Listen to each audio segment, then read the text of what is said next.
munaasabad xalay lagu qabtay aqalka nasashada ee degmada Ceelafweyn ee galbeedka gobolkaasi Sanaag ayaa waxaa munaasabadaas lagu maamuusay taageerayaal cusub oo kasoo digirtay xisbiga mucaaradka ah ee wadani isla markaana si toos ah ugu soo biiray xisbiga talada dalka haya ee Kulmiye. Munaasabadaas oo ay ka soo qayb galeen mas'uuliyiinta heer qaran iyo heer degmo ee xisbiga Kulmiye iyo mas'uuliyiinta ololaha kaambeynka degmada Ceelafweyn ee xisbiga Kulmiye. Ugu horreyn waxaa goobtaasi ka hadlay qaar ka mid ah taageerayaasha cusub ee kusoo biiray xisbiga talada dalka haya ee Kulmiye waxayna yiraahdeen dhalinyarada halkan fadhida oo ahaa xisbiga wadani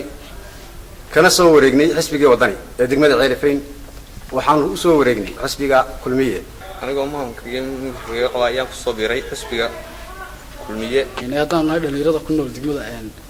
Ceelafweyn markii aan qiimeynay waxtarka iyo soo dhaweynta uu hayo dhalinyaradaas uqaasha waxgaradka waxaan anagu iimaankayga iyo miirkayga qabnaa si toos ugu biirnay xisbi xaakimka Kulmiye anagoo ka soo baxnay xisbiga mucaaradka wadani kuna soo biirnay xisbiga maxaafidka Kulmiye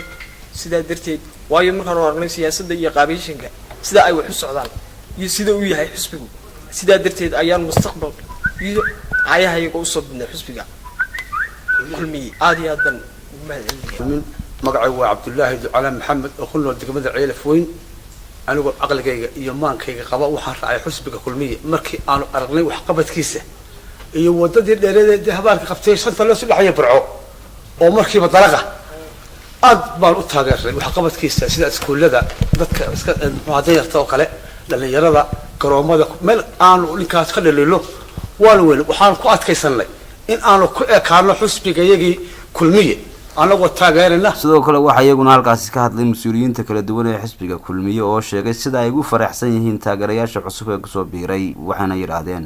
runtii qiimaha badan ee ay ka mid yihiin founderskii xisbiga wadani waxa runtii siyaasadda lagu yaqaan dhalinyarada tafka ah markay championka ah markay xisbiga ku soo biirto runtii gulban maanta dareemaya xisbiga Kulmiye cadaaladiisu waa mid siman